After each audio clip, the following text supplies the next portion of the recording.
Hello and welcome to Plus Pramesh e-Library. You are with me Supriya Singhal and we are going to cover the CSAT paper that just concluded today. So we'll be seeing what are the answers and we will also understand how do we exactly solve and get those answers. So let's start with the question number 1. The question number 1 is very simple. It's a mathematics question. It is asking you to fill this particular thing, okay, this symbol, and it is asking you what is this. And the question is something plus 1 something plus 5 something plus something something plus something 1 is equals to 1 something something. Now this something you have to fill. See, I'll tell you, just put on these digits because these are very easy digits to put in. So first of all, let's put 2. So it will be 2 plus 1 2 plus 52 plus 22 plus 21. Now when you add this, your answer should come out to be 122. If this is the case, then 2 is the answer. So let's check. 12 plus 2 is 14. 14 plus 52 is 66. 66 plus 22 is 88. And 88 plus 21 is 109, which is not equal to 122. So answer is not 2. Now put 3. So this will be 3 plus 13 plus 53 plus 33 plus 31. So what will be the addition? And your answer should come out to be 133. So let's check. So 13 plus 3 is 16. 16 plus 53 is 69. 69 plus 33 is 102, and 102 plus 31 is 133, which is correct. So the answer of this question is B, okay, which is 3. Let's come to question number 2. It's a straightforward question. It is asking you for a minimum. Okay, whenever there is a minimum, it is asking you HCF, okay, which is the highest common factor. Now before I proceed, you should know how to find out. See, in general, if I tell you what is the highest common factor, okay, what do? You basically check which is the common factor which is the highest between them. Okay, not but if you're talking about suppose 2 by 3 and 3 by 4. Now how do you find HCF of the fractions? Basically you take HCF of numerator and you find LCM of denominator. Okay, always remember, for fractions how do you find? By taking HCF of numerator and LCM of denominator. So now how do you do? So it is 7.5 and 3.25 feet. So 7.5 is 75 by 10 and 3.25 is 325 by 100. So 75 by 10 will come out to be 15 by 2 and 325 by 100. So divide by 25 will be 25 4s are, 25 1s are, and then 7, 25 3. So it is ultimately 15 by 2 and 13 by 4. So HCF of 15 and 13, highest common factor between 15 and 13 is only 1, right? Because they have nothing else in common. And what is the LCM of 4 and 2? It is 4. So answer is 1 by 4, which is nothing but 0.25. Okay. So answer is again B. Let's come to the third question. Now third question is a simple mathematical sequence which is given as 14, 18, 20, 24, 30 and 32. Okay. And now it is asking you, see, basically it is telling you that this sequence is made using prime numbers, and this is what confused many people also. So what is 14 written as? 13 plus 1. 18 can be written as 17 plus 1. Then 20 can be written as 19 plus 1. 24 is 23 plus 1. 30 is 29 plus 1. 32 is 31 plus 1. So can you see, all these numbers are just one addition of a prime number. So what are prime numbers? Prime numbers are those which have only one and that the same number as a common factor. That means they don't have any other factor apart from that particular number and 1. So what are factors of 13? 13 and 1. What are factors of 17? 17 and 1. Okay. So like this, if you do, what is the next prime number? 33 is not a prime number. Why? Because it has 11 and 3 as factors. Then 35 is not a prime number. Why? Because it has 7 and 5 as factors. And then it is 37. So the next number will be 37 plus 1, which is 38. So answer is C. Okay. Let's come to question number 4. So okay. So question number 4 is talking about basically a booklet which starts from the first page, and it is not telling you the end page. Only it is telling you that sum of all the pages is 195. Okay. So what we do is, suppose if you take the addition of first 20 pages, okay. So what is it? It is an AP, right? 1, 2, 3, 4, where D is the common that factor. Okay, that common factor is 1. So D. So now it will be 20 into 20 plus 1 divide by 2. It will be n into n plus 1 divide by 2, addition of first n natural numbers. So what are the 20 natural numbers here? 20 into 20 plus 1 divide by 2. So what you get is 10 into 21, which is 210. Okay, so that means if you add first 20 numbers, the answer is 210. And if you subtract, okay, 7 and 8 out of it, that is 15, what do you get? 195. Okay, so answer here is B, which is 7 and 8. Now come to question number 5. So in this question, it is a series question. It is asking you to fill which will be the perfect one. In these questions, what you do is look at the options. Okay, start from the options itself. Don't try to find it on your own. So here, see, look at this first one. Okay, let me write it here. Okay, so can you see what is the series? It is A, B, and then there is a gap, then it is B, then gap, then B, C, B, gap, and then D, C, D, C, D, E, D, gap, and D. Okay, and now we have to fill these gaps. See, if you put, look at this one option. Okay, see, here you have option of either filling B or either filling C. Suppose if I fill here B, you will realize that you are getting triple B. But in any of this area, can you see triple B written or repeating? Answer is no. So B cannot be in this place. So that means your option A and B are out of the scenario. What you have is either C or D. Okay, because you can fill C here. So now you fill C here. Okay, so now in this place, if you again fill B, you will get triple B. So this is also out of question and the answer is C. So now if you look at the series, it will be A, C, then C and E. And then you see it will make sense. A, B, A, B, C, B, C, B. Can you see? 5, 5. C, D, C, D, C. D, E, D, E, D. Okay. Basically, I'll tell you a short trick. What happens is, first of all, count these numbers. What are this? 1, 2, 3, 4, 5, 6, 7, 8, 9, 10, 11, 12, 13, 14, 15, 16, 17, 18, 19, 20. Now, what are factors of 20? 4 and 5. So, either you break down this series in 4, 4, or basically like this, or you break it down in 5, 5. See, if you break it down in 4, 4, you will find nothing useful is coming out of it. So, you break it down in 5, 5. Like A, B, A, B, A. Okay, then B, C, B, C, B. Then C, D, C, D, C. And then D, D, E, D, E, D, D, E, D, E, D. Okay, like this. So, you can see that it now makes sense because it's a proper sequence. So, what is the answer? Answer is C.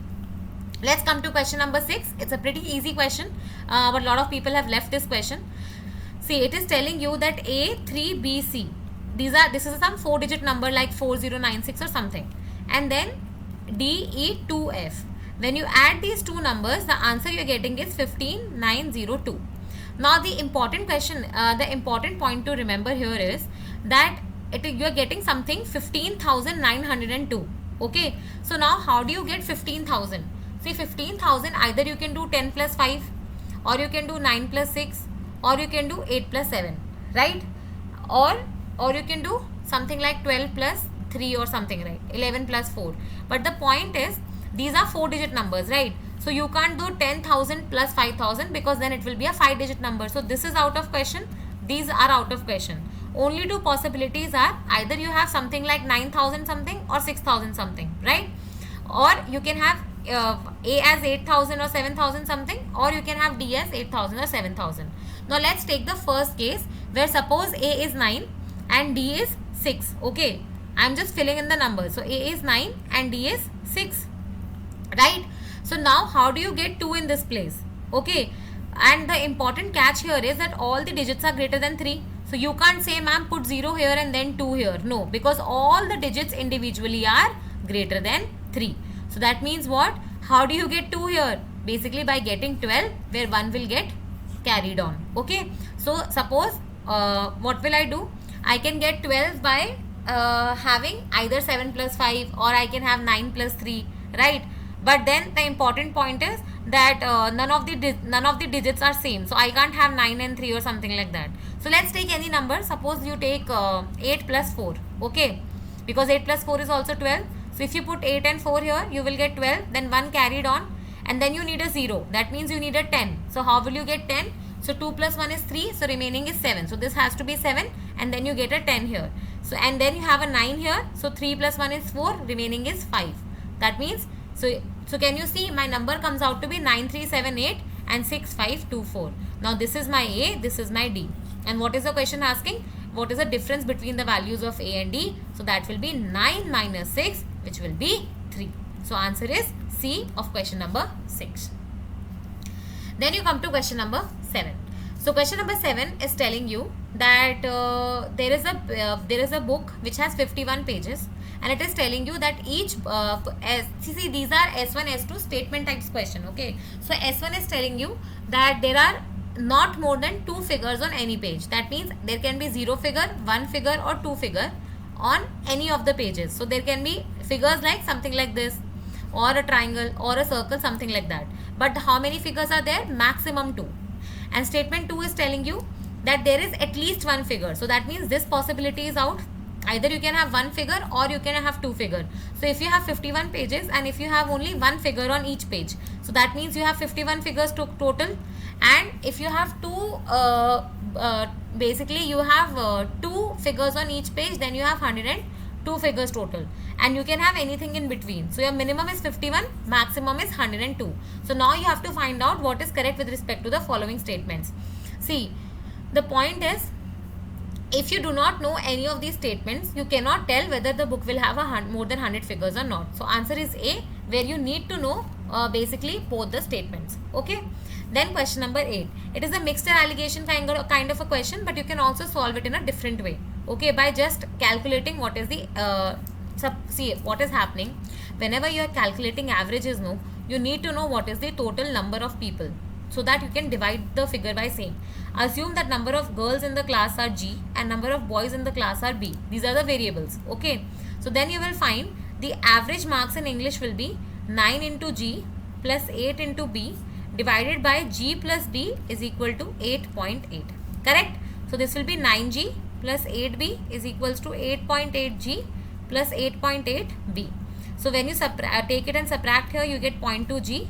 When you take it here, you get 0.8B. So finally you get G is equal to 4B. Okay. Then how do you do it? Then you have to find average marks in Hindi, which is X. So X is equals to 8 into G plus 7 into B upon G plus B. Now what is G? It is 4B, and this will be 4B plus B. Okay. So this will be 32 plus 7 is 39B upon 5B. BB cancel. 5 7s are 35. 5 7s are 35. Remaining is 4 and 5 8s are 40. So answer what you get is D. A. Okay. For 7.8. Now you come to this one. Question number 9. See, question number 9 is a tricky one, and there is a lot of confusion, but for me, I personally think answer is D. Okay, let's see it. So you have P, Q, R, S, T and U. Okay, and you know there are 3 females and 3 males amongst these. Okay, now what is given is there are 2 married couples. Okay, that means this is one married couple and this is another married couple. Okay, and you know there are 2 unmarried siblings. You don't know whether one is male or female, but you just know that there are unmarried siblings. Now what you have is U is P's daughter and Q is R's mother-in-law. Okay, that means suppose this is R, then she is married to somebody, or basically it can be he also, like it can be husband's mother-in-law or it can be wife's mother-in-law, and then this is Q, but Q is a mother-in-law. Okay, that means she is a female. And then you have U, who is P's daughter. That means U is daughter of P. Okay, she is a female, and there is one more female remaining. Then it is given that there is T. You don't know what is the connection, but he is an unmarried male. Okay, and then S is also a male. Now it is asking you which one of the following is correct. First is R is U's husband. See, I'll tell you how to eliminate. You can eliminate this. Okay, R is U's husband. That means what? This is U, which is a daughter of P. Suppose R is husband. Okay, R is U's husband. Then who is R's mother-in-law? Q. So that means, and R's mother-in-law is Q. So that means what? P and Q are married to each other. So Q is mother, U is daughter, and R is husband. Okay, and then T is a male, S is a male, and then R is a male, and then you will find obviously P will has to be considering that it's not a homosexual marriage. So what will happen? That P is also a male, right? So then what is happening? This is wrong because you have 4 males and 2 females, but in question it is given you need to have 3 males and 3 females. So when you solve this and when you fit all these criteria, you will find that nothing is fitting and answer is coming out to be D. But I am telling you here that you might find B to be right, but there's a confusion. So B or D can be the answer, but for me I think personally D is the answer. Then you come to question number 10, very straightforward question. You need to know how to solve these questions. See, the point is it is 12th of January, right? So it is telling you it's a Sunday. So what is January coding? It is 1. So 12 plus 1, that means 13 is a Sunday. So you need to find which of the options again give you 13. So look at the C option, which is 12th July and a leap year. So leap year 1 gets added, July is 0 and then it is 12. So 12 plus 0 plus 1 is again 13 and you will find 13 is telling you it's a Sunday. So therefore answer is C. Okay. Then you have question number 11. The answer is coming out to be northwest. It's a pretty straightforward direction question where it is saying that it's a house and then you're just walking down, then you're going right and then you're going left, and finally which is the direction that you are at, and it is northwest. Okay, answer is D. Then you have question number 12 where it is telling you, suppose these are two statements given. All numbers are divisible by 2. That means 2, 4, 6, 8, 10, 12, something like this. And then all numbers are divisible by 3. So 3, 6, 9, 12, 15, 18, something like this. Now it is telling you conclusion number 1. So all the numbers which are divisible by 2 are these. The numbers which are divisible by 3 are these. What are the common numbers? 6, 12, you will find, then it will be 18. So that means these are the common numbers.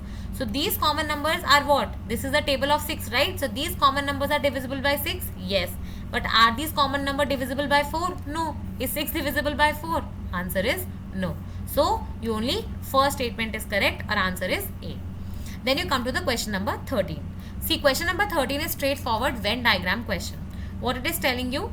Statement given is all cats are dogs. That means this is suppose the Venn diagram of cat, then all cats are dogs. That means dogs have to be little bit outside. So that means this is the Venn diagram of dog and cat is a shorter one. Then it is telling you all cats are black. Okay, so either your black Venn diagram is here or it can be here.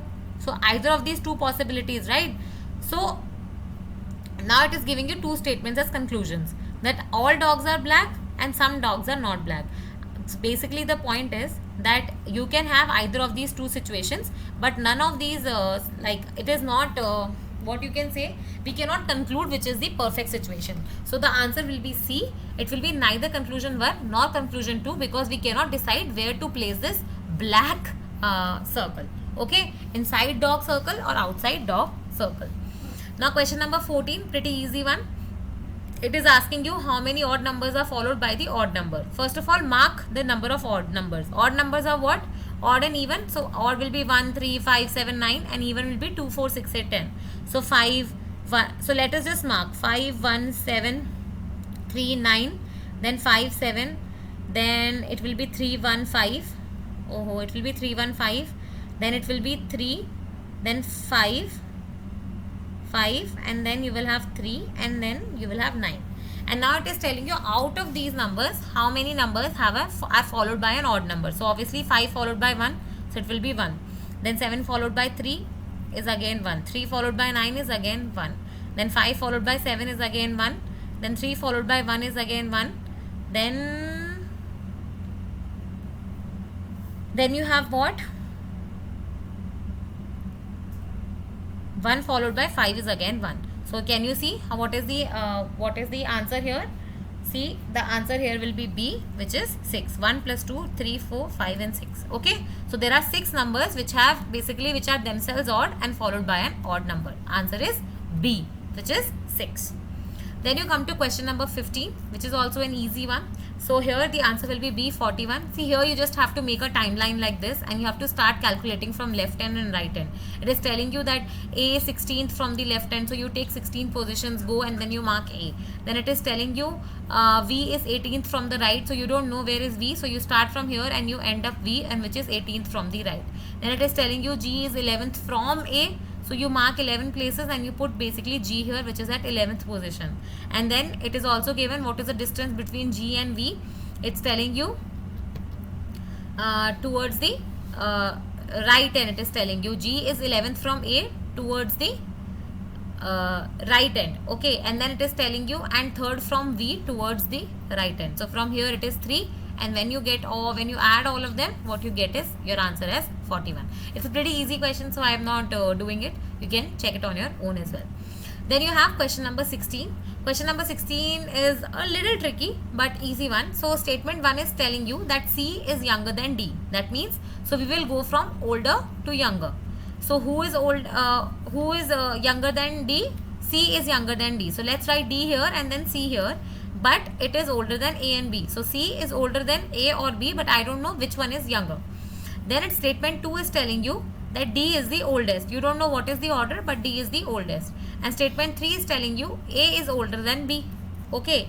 Now it is asking you who among the following is the youngest. So obviously if you see who is the youngest, here B is coming out to be the youngest. Okay. So now it is asking you from which of these statements are enough to tell you that. And answer is S1 and S3. Because even if this was not given, I know that D was older than A, B or C, right? You don't need to have this S2 statement. See, if you delete this S2 statement, you will find your answer is still visible. So answer is S1 and S3, which is D. Then you have question number 17, which is asking you how many integers are there between 1 and 100 which have 4 as a digit but are not divisible by 4. Okay, so that means 4, 14, 24, 34, and then you have 40, 41, 42, 43, 44, 45, 46, 47, 48, 49. Then you have 54, 64, 74, 84 and 94. Why? Because all these are the numbers which have 4 as a digit. Now it is asking you how many numbers out of these are not divisible by 4. 4 is divisible, so let's cut this. 24 is divisible, let's cut this. Then 40 is divisible, cut it. Then you have 44, cut it. Then you have 40, 5, 46, 47, 48 you can't have. Then you can't have 64. Then you can't have 84, right? So how many numbers are remaining? 1, 2, 3, 4, 5, 6, 7, 8, 9, 10, 11, 12. So 12 is the answer, which is the option number C. Now you come to question number 18. Okay, it's a pretty straightforward question. All you need to know is density is equals to mass by volume. Okay, now what is it? See, there are two cubes. Okay, I'll just make the diagram in front of you. So there are two cubes. Okay, let's the side of this first cube is D and the second cube is let us suppose D dash. Okay, what is the volume given? X and Y, and M is the mass and N is the mass. Okay, and this is P cube and this is Q cube. Now it is telling you each side of Q cube is 2 times that of P. Since it's a cube, so you know all the sides are equal and you have only all length, breadth and height as the same number. So here it is given D dash is equals to twice of D, right? So now tell me what will be the X? Volume is equals to D cube and here volume is D dash cube. Now what is D dash? It is twice of D, so it will be 2D cube, which is coming out to be 8D cube. Now it is telling you U is given as M by X and V is given as N by Y. Okay, N is given as to be 2 times of M, and then Y is basically, if we found out, 8D cube. So you get basically M by 4D cube, and what is X here is D cube, so M by D cube is U, so you will get U by 4. So your answer comes out to be V is coming out to be U by 4. So U is equals to 4 times of V. Answer is A. Question number 18, answer is A. Okay. Then you have question number 19.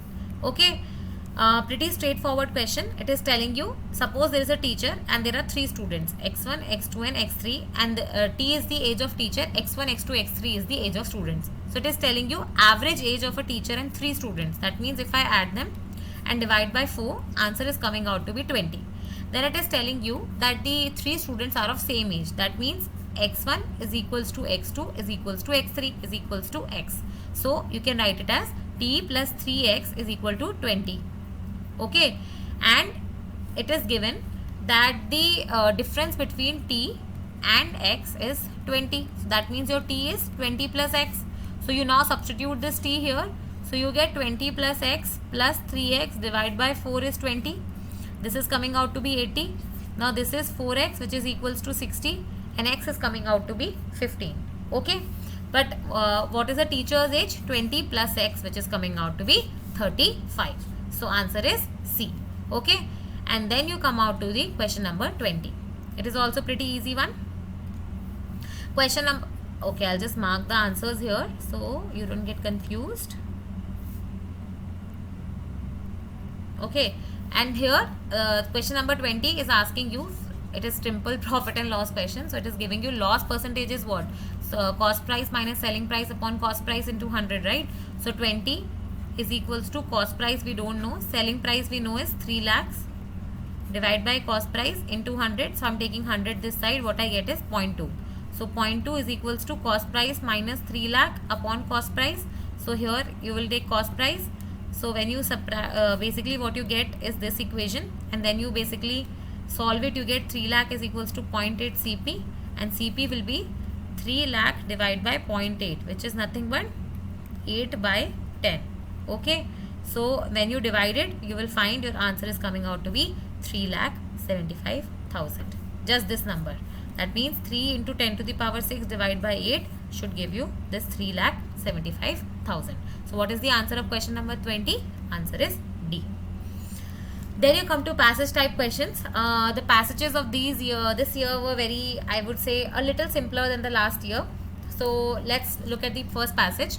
See here in the passages, what you have to do, first of all, see what it is asking. It is asking you best implied. Okay. So the question here given is that it is about the labor. Okay, and it is telling you how basically labor is moving from agriculture and it is going to this manufacturing sector, but it is not moving to to services. And it is also telling you that how e-commerce is not going to provide jobs to everybody, and how we basically need more health and education sector to drive up the domestic demand. So what do you think can be the answer? It's pretty straightforward. I think it's D, right? So 21st, what is the answer? Answer is D. After understanding the passage, because from these 3 lines, what is the inference that you can draw? It is D. Then you have question number 22. It is from this particular paragraph, which is asking you about right to privacy. Okay, what is about right? What is it asking about right to privacy? See, this paragraph is about right to privacy in digital age, and it is telling you that how basically when can you call a right as substantive. Then it is also asking you that how basically government has to play a much more I would say substantive role to make sure that this right is available to everyone. So if you see these 3 statements, you will find the only option that satisfies this is D. Why? First of all, because in this whole paragraph, it is nowhere written that digital economy is not compatible with the idea of not violating the citizens' privacy. Obviously not, because that is the whole paragraph about that how digital age can be violating the people's privacy. So third is wrong. And first statement is that state should have some institutions. No. Can you see anywhere word institutions mentioned? No. So answer will be D. Okay. So 22. What is the answer? D.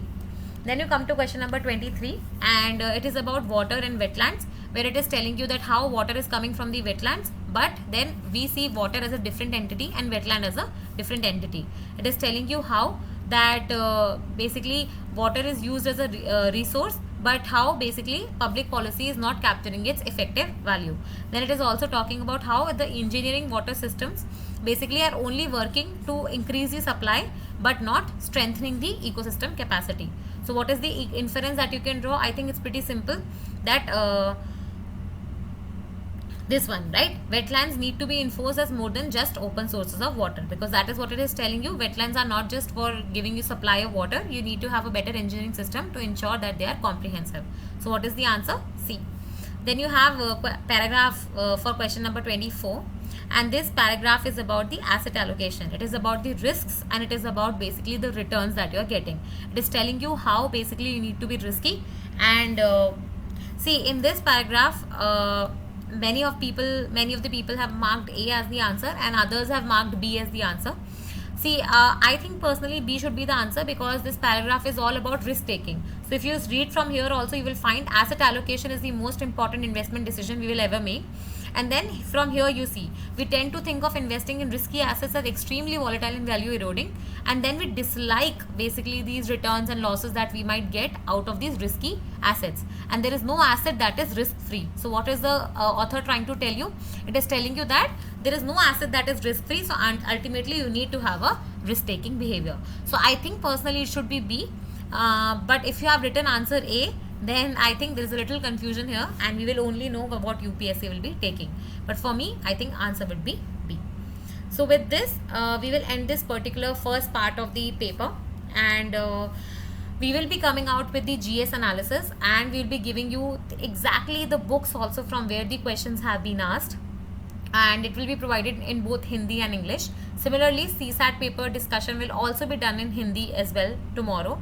So please check out Plus Prameshi library for answer keys of all these sets and also the discussion videos. So meet you tomorrow again. These are the first 24 questions, and then we'll be doing the remaining questions.